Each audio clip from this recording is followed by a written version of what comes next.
Hello again, it's Andre from Wrestle to the Top. And today I'm going to talk about a character hopefully everybody would know. Hopefully everybody have some history with in some way. And all round nice guy. Okay, now let's restart that. Not in fact a nice guy, but a man that has been known by words such as unmanageable, overrated, delusional, crazy. Now, who would fit every one of these names? That would be only one person that can come to mind, and he's right in front here. That would be the Ultimate Warrior. Now, what can we say about the Ultimate Warrior? He was born James Brian Helwig on the 16th of June 1959. And, as we know, he was best known by the ring name The Ultimate Warrior. But before he had aspirations of becoming a pro wrestler, he started as a bodybuilder. He was, in fact, looking to possibly move into the medical profession of a chiropractor. During this time of where he was pondering it, he joined a gym where he met a young Steve Borden that we would later know as the wrestler Sting, and they worked out regularly with each other. They were in fact noticed by a wrestling trainer, Red Bastien, who was looking for new talent and would start their in-ring career with the wrestling names Justice, that would be Jim Helwig's name, and for Steve Borden, he would become Flash. And he would start their careers in the company Continental Wrestling Association. And this was run by the promoter Jerry Jarrett. But they would spend a very short time there, approximately from November 1985 up to January of 86. The reason for this, if you would ask many of the people that was part of the company, they would say Helwig and Borden was way too green. Just to say, at that point, they were too much in a rookie phase, and everybody that was part of the company needed to contribute at the highest level. So they were very shortly in Continental Wrestling Association. Now, afterwards, they would move to the UWF, the Universal Wrestling Federation, that was based in Oklahoma and promoted by the former wrestler turned promoter, Cowboy Bill Watts. And it would be here that they would become the team known as the Blade Runners. Jim Helwig would be known as Rock, Blade Runner Rock, and Steve Borden would finally become the name he would always be remembered for, Blade Runner Sting. And even to this point, they would also spend a very short time there, from March 1986 up to June of 86. Then Jim Helwig would move on to the wrestling company based in Dallas, namely World Class Championship Wrestling. And this was run by promoter Fritz von Erich. Now, at this point, Warrior would switch finally to a more familiar name, namely Warrior. But actually not just Warrior, it would be part of a bigger name. Let's hear it. The Dingo Warrior. Now, if that sounds strange, I would not think anything less. He would start under this name, Dingo Warrior, and when you listen to the right-hand man of Fritz von Erich and the referee David Manning, he said they were looking for a name that would make him sound like he was unpredictable and crazy. So they thought of a wild dog style character, and up came the name with which he approved, Dingo Warrior. Now, during this time, he would wrestle and be managed by the heel manager Gary Hart. And he would be part of a team with a young Rick Rude. But he would soon turn face against Rick Rude. Now, after this, he would start teaming up with the kayfabe nephew of the Von Erichs, namely Lance Von Erich.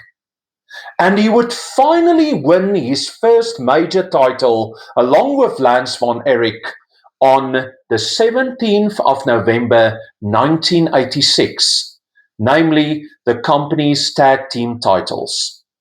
But within less than a month, on the 1st of December 1986, he would lose the title. But that was also a reason for that, because he was looking to make it on his own as a singles wrestler.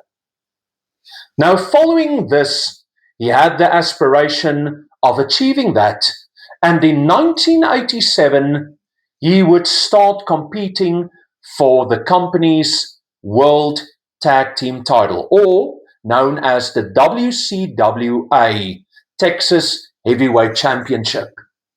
And he would finally win this title against Bob Bradley, that would be later known as Battle Cat in WCW. And he would win that title on February the 2nd, 1987. Now, what would happen next is that the title would be held up in April of 87, when Hellwig left the company. He would be back shortly in June of 87, but would finally disappear when he got a much more lucrative contract from the main company in that period of time, the World Wrestling Federation.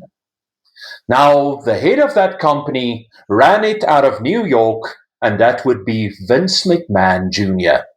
And Vince McMahon was known for poaching other talents from other companies. Now, if I can just quickly look for Vince McMahon, we would find two of them here. There is the older Vince McMahon, and here is the younger one. I would say that's approximately the age of the one that gave Jim Hellwig this very lucrative contract. And it was also the perfect move for Jim Hellwig, because it would show where his actual talent lie.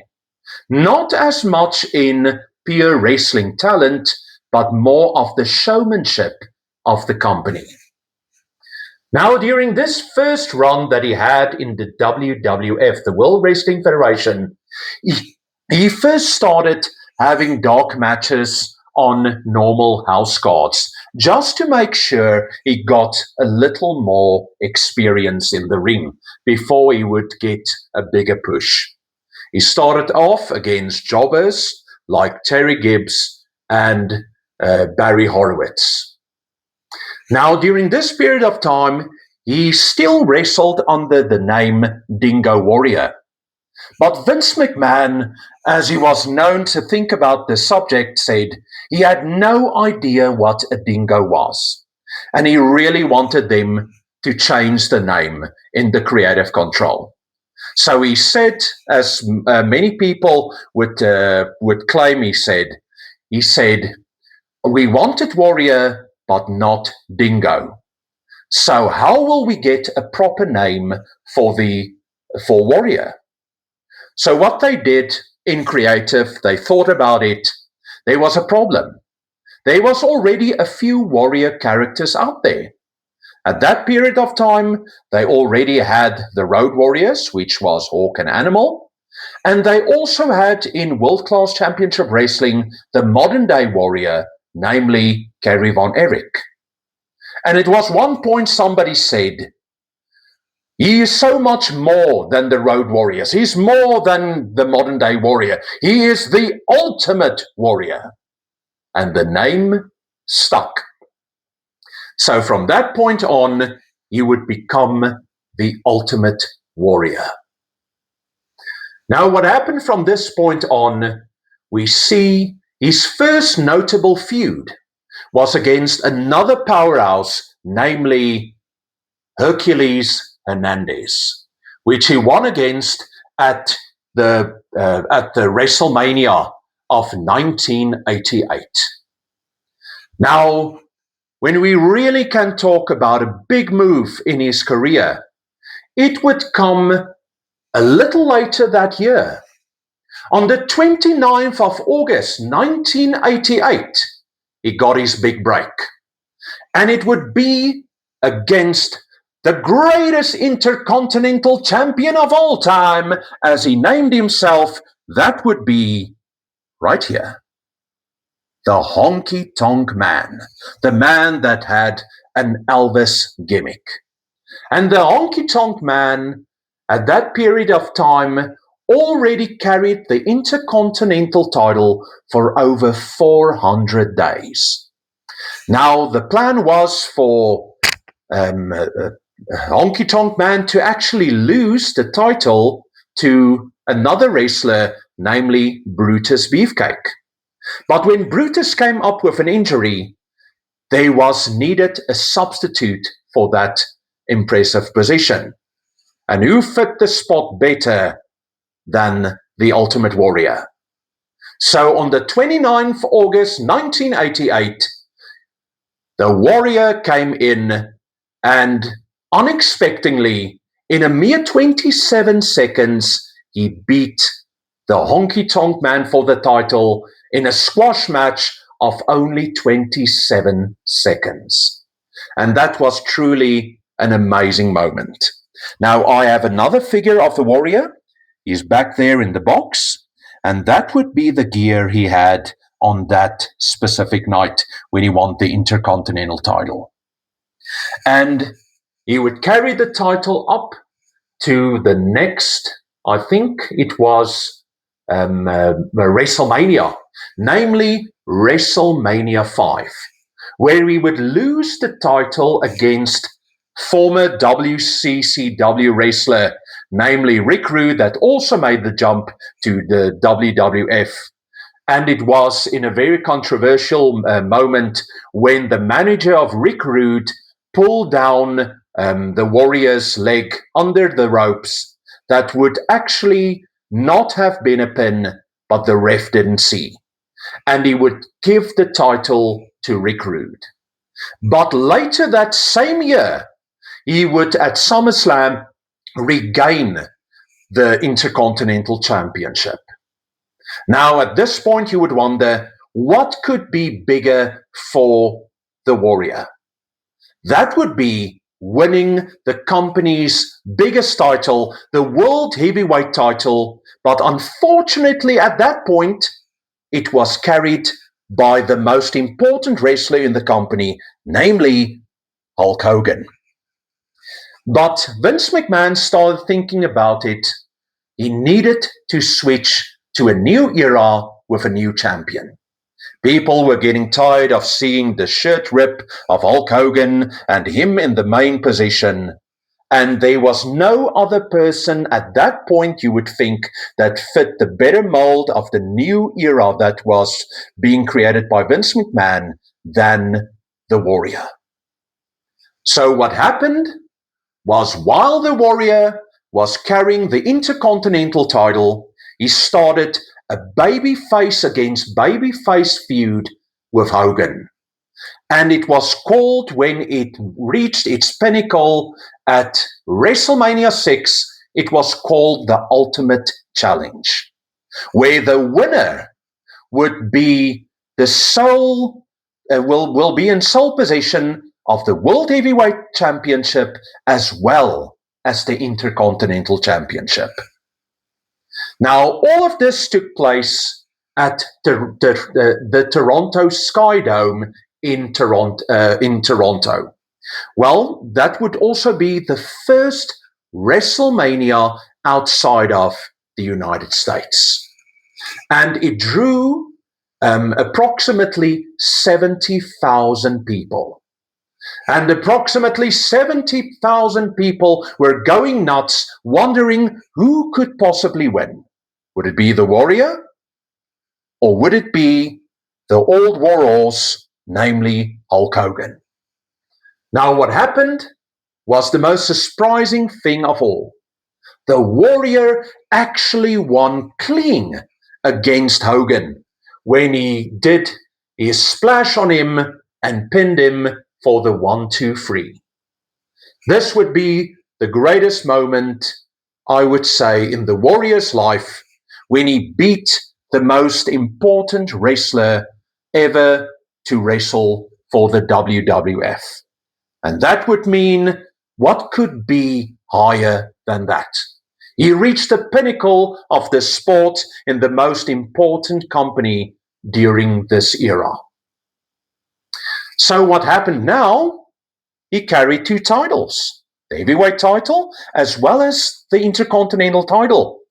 But he soon had to vacate the Intercontinental title due to WWF rules prohibiting a wrestler of carrying two titles at the same time.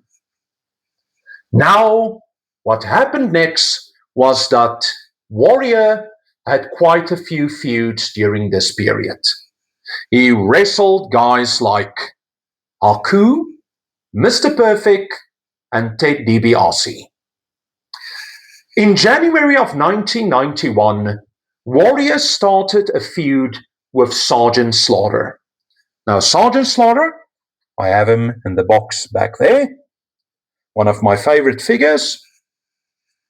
And with this feud, it was clearly a face against a heel. Now, when I refer to a face against a heel, Warrior was the face.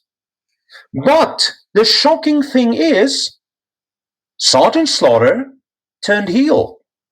He became an Iraqi sympathizer during this period that the United States was also involved in a war known as the Gulf War with Iraq. Now, what happened during this period? Sergeant Slaughter, shockingly enough, at the Royal Rumble of 1991, he won the title with a little help from another wrestler, and that would be, he's right here, the Macho King, Randy Savage. Now, what happened is, Savage, if you look closely, he has this little scepter in his hand. And during the match, he came in without the referee seeing, and he hit the Warrior over the head with the scepter, ultimately giving the win to Sergeant Slaughter. So Slaughter became the new champion. And what of the Warrior from this point on? He started a feud with the Macho Man. And this was because Vince McMahon thought the plan of having the Warrior as the champion didn't quite pan out with the fans. So he decided to switch the title back to Hulk Hogan. But this time he needed a transitional champion, which in this situation was Sergeant Slaughter. But what would happen now with the Warrior? The Warrior's next big feud would be against The Undertaker, right in front here. And The Undertaker was quite new in the company during this period of time. A new, serious, big heel. Now, what happened is, there was an incident where The Undertaker was having, along with his manager right here in front, Paul Bear, they had an interview segment, namely The Funeral Parlor. And during this moment, there was always a coffin close by. The warrior came out and he confronted the Undertaker. And at that moment, Undertaker blindsided the warrior with a hit and eventually locked the warrior in the casket. And it was a very interesting segment where the authorities, I would say the officials of the WWF, tried to open the casket again with quite difficulty and eventually got the warrior out, and it looked like the warrior was barely able to breathe. Now, what happened was, to culminate this feud, the Ultimate Warrior needed help. And who would come forward to partake in helping the warrior, preparing him for the dark side? Who better than a person that also had quite a dark side of himself? That would be, in the box there, Jake the Snake Roberts. Jake tried to help the warrior, preparing him for a feud with The Undertaker. And what happened there was very interesting. Let me just get my information here. They started having segments of how we prepared the warrior. And that would be segments. The first one I remember was where he locked the warrior in a casket again. And after that, they had a segment where he buried the warrior alive. And finally, there was what I call the snake room, where the warrior had to go into a room where there were snakes everywhere, and a little box where he had to take something from the box. But when he got to the box, there was inside a spitting cobra that apparently blinded the warrior or bit him. I'm not sure what happened there, but that's the situation. And that ultimately meant that Jake the Snake actually turned heel. He actually was a part of The Undertaker and not preparing him, but actually fooling him into belief that he was on the level of The Undertaker. But they eventually had the match, and interestingly enough, the warrior won that match. Now, what would happen next with the warrior? Not as much wrestling, but more about a feud behind the screens that he had with Vince McMahon. What happened was the warrior more and more believed that he was on the level of Hulk Hogan and wanted the same money as Hulk Hogan. And by that, on July the 10th, 1991, he sent a letter to Vince McMahon in which he stipulated what he wanted from a new contract, which would include about $550,000 for performing at WrestleMania 7, guaranteed working days, trade, and merch. Now, what happened is Vince McMahon was not happy with this at all. So what did he do? There was a match at SummerSlam 1992 that year. And it was a match where Hulk Hogan and the Ultimate Warrior wrestled against, that would be Sergeant Slaughter, Colonel Mustafa, and General Adnan.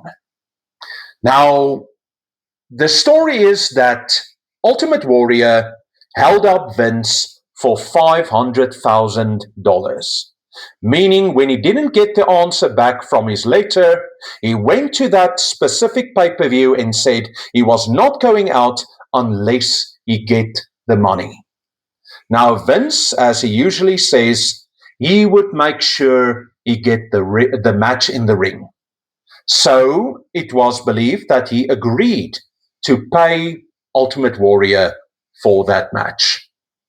But as soon as Warrior came out of the ring into the back area, Vince McMahon terminated his contract. Now, interestingly enough, Vince is a guy that would let bygones be bygones and eventually would re-sign the Warrior. And what happened next is a very interesting return. In 1993, he would return at WrestleMania 8, and that would be to rescue Hogan against Sid Justice and Papa Shango, the Witch Doctor. After this incident, he would start a feud with the Witch Doctor, and also had quite interesting vignettes that was shot. Because you couldn't get it bell to bell with the Warrior having a very limited moveset, they had to find the showmanship and the prestige somewhere else. So vignettes was very important when it came to the Warrior. But during this time, Vince McMahon was embroiled in a steroid scandal. The story came up that a lot of his wrestlers was on steroids and they needed to get clean. Now, the guys that didn't get clean eventually jumped ship to other companies.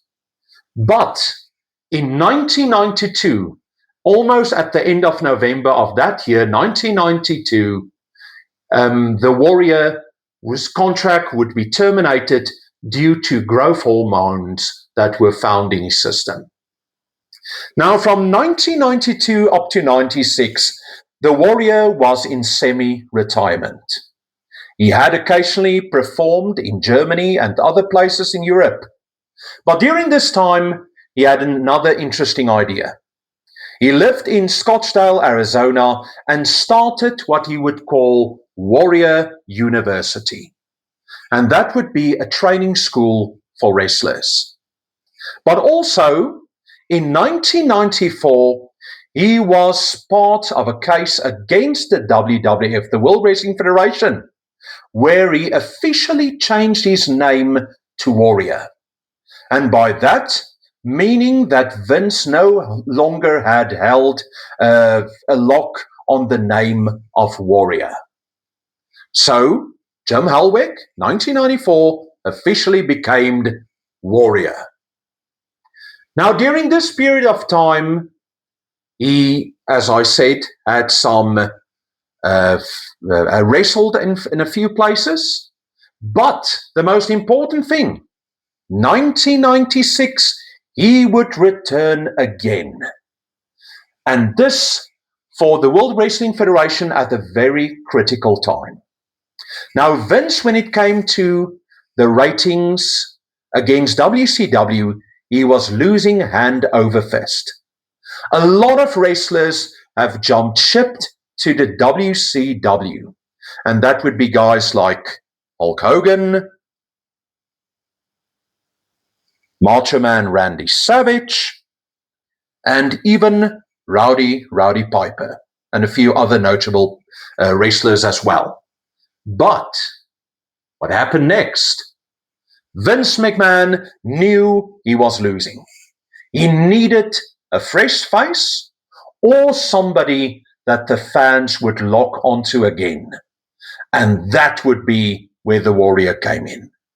He brought the Warrior back in 1996 and he made his return at the greatest pay-per-view, WrestleMania 12, known for the Iron Man match between Bret Hart and Shawn Michaels, where Shawn Michaels would win his first major title. Where's Shawn Michaels here? He's hiding back there. Yes. Now, during that pay-per-view, he would wrestle against Triple H, at that time only known as Hunter Hearst Helmsley. Now, that was an extremely short match. It was basically a squash match for the return of the Ultimate Warrior. And you would expect great things would come from that. But no, he would only have a few short feuds. He would feud with Owen Hart, he would feud with Jerry the King Lawler, and most importantly during this period, against the current Intercontinental Champion, namely Goldust. But by the end of 1996, he would be gone again. And this time again about contractual disagreements with Vince McMahon. Now, there was a few times that he no-showed events, and he claimed that was because he was grieving for his father that died during this period of time. But as Vince stated, the Ultimate Warrior, Jim Hellwig, the Warrior, how you want to call him, didn't really have a relationship with his father at all. So again, his contract was terminated. Now, what would be next for the Warrior? Interestingly enough, in 1998, he would also, at great expense, be signed by the rival company WCW. And there's a lot of questions of why he signed or why he was brought in. Now, my personal opinion about this is that it was merely a ploy to have Hulk Hogan get his win back against the Warrior, where he lost at WrestleMania 6. And it would be a feud that would culminate at that year's Halloween Havoc 1998 in a singles match between Hogan and the Ultimate Warrior. And a lot of people would describe it as one of the worst wrestling matches ever. And I'll believe it. Now, during this period, from May up to November 1998, the Warrior was very sparingly used. He would later retire at the end of 1998. But in about 2008, we would find the Warrior return to Europe to wrestle for the company New Wrestling Evolution in Spain, in the city of Barcelona, where he challenged the champion of the company, Orlando Jordan, and won their world heavyweight title, but immediately vacated it when he retired a final time. Now, the final thoughts about the Warrior was that on the 5th of April 2014, he was inducted into the World Wrestling Federation, or now the World Wrestling Entertainment Company, WWE's Hall of Fame. And the most shocking thing of all, a mere 3 days later, he would die of a heart attack. The Warrior was only 54 years of age. Now, my final thoughts on the Warrior.